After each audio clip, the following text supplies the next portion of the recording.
नमस्कार, महत्त्वाची बातमी समोर येते आहे।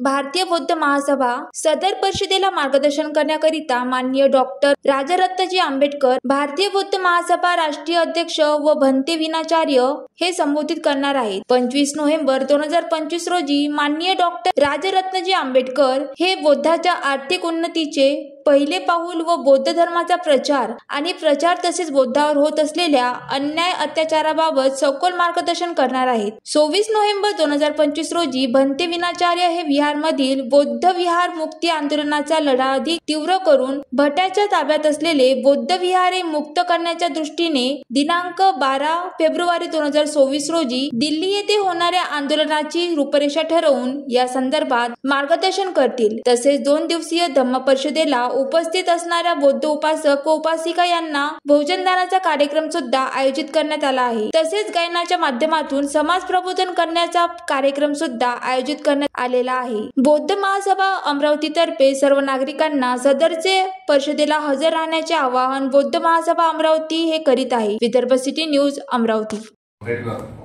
या विचाराला कायदे वाचनिक वंदन करतो। उपस्थित या ठिकाणी समाजाला न्याय प्रतिष्ठा आणि विचारपूर्वक सुविचार देणारा पत्रकार वर्ग, तुमच्या क्रांतिकारी शिल्पकलाला मी त्रिवार वंदन करतो। उपस्थित सर्व या ठिकाणी जे विचारवंत आहेत या विचारवंतांच्या बुद्धिमत्तेला मी वंदन करतो। दी Buddhist society of India Amravati जिल्ह्याच्या वतीने आजी माजी सामाजिक संघटना समता सैनिक दलाच्या युनिटच्या माध्यमातून 25 आणि 26 नोव्हेंबर जागतिक धम्म परिषदेचे आयोजन या अमरावती जिल्ह्यामध्ये झालेला आहे। या जिल्ह्यामध्ये होत असताना या 5व्या वर्षाचा समारोपीय कार्यक्रम हा संस्कार संस्कृतीच्या माध्यमातून सध्या होत असलेल्या बौद्धाच्या घटकावर जो अन्याय अत्याचार आहे आणि बौद्धांची जे ज्वलंत समस्या आहे बौद्धगया मुक्ती आंदोलन, या आंदोलनाला चालना आणि न्याय मिळण्यासाठी तसेच बौद्धाची आर्थिक उन्नती बळकट होण्यासाठी आणि जो एज्युकेशन आहे शिक्षणाचा भाग आहे हा बळकट करण्यासाठी दी बुद्धिस्ट सोसायटी ऑफ इंडिया राष्ट्रीय अध्यक्ष आदरणीय डॉक्टर राजरत्नजी आंबेडकर साहेब हे 25 तारखेला 5 वाजता आपल्याला प्रबोधन करणार आहेत, देशना देणार आहेत। तरी या सर्व विषयाचा भाग पत्रकार बंधूंनी समाजापर्यंत पोहोचवावा।